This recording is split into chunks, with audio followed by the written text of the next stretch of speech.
I am King Cotton. For centuries I've been the property of others.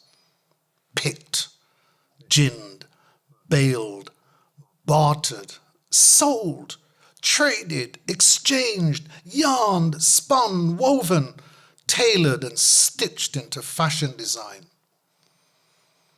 Beaten on rocks, dolly blue, hand-washed, spun in machines, dry-cleaned. St. Vincent arrowroot starched crisp, then pressed by irons heated on coal. I was the wealth the South fought for in the American Civil War. Always produced by cheap labor.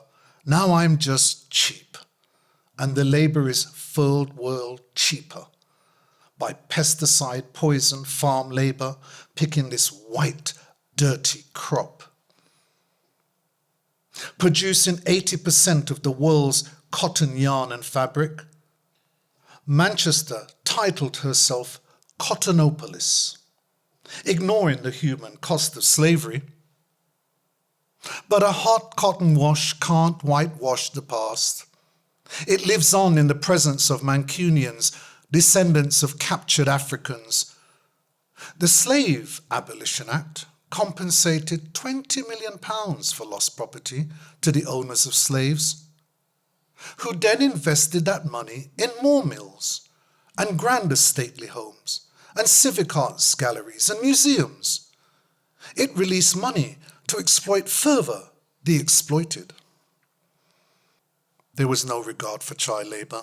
The millions of black children born into slavery by mothers who could not abort them from a life of terror. The countless children who starved after the East India Company destroyed families' cotton looms. Today, the concern for child labor debates a global crime. It speaks of the past, not the present. And while some is over there, like the 1,000 and more Bangladeshis, paid a pittance, crushed to death because their safety was less important than the profit of fast fashion.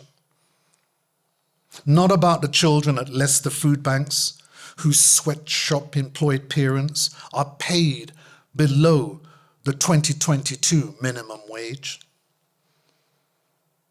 It has always been about the profit of the cotton king, grown instead of food, consuming the planet's resources, draining the Aral Sea, while the rich North tells the poor South to stop consuming natural resources that the West has exploited for centuries, lecturing the global majority to save the planet because we are all in this together.